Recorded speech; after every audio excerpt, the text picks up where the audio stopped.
the reason I play that video specifically is because that type of near miss that I'm sure if you're a parent, you'd be deeply horrified, because as a parent, I am, or I would, is that fundamentally, the way we perceive the performance of our load restraint systems historically is predicated on events like that. In a modern prime mover with a coupled up taut liner, you're going to be getting somewhere in the order of 0.65 to 0.68 G deceleration.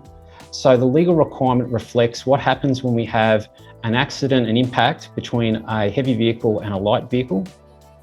And that typically results in around about a 0.8 G deceleration.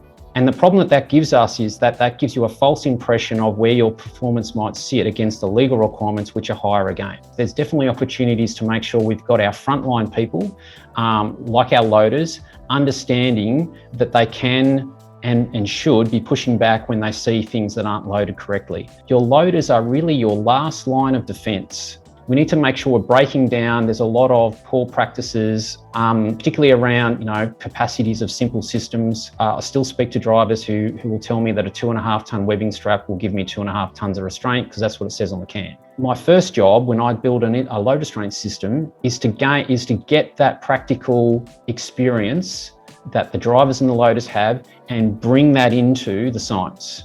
It's so important. Okay, so if we look about bringing these systems together, so one of the things that we've learned over a long period of time is that if you're going to communicate effectively to loaders and drivers, you really need to take the effort to communicate visually.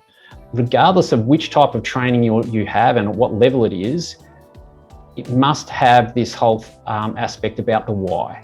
If you just tell people what to do and you don't tell them why they need to do it, you can expect your compliance rates on that system to be pretty low. Because for us, the fundamental thing here is what happens with these activities when no one else is around.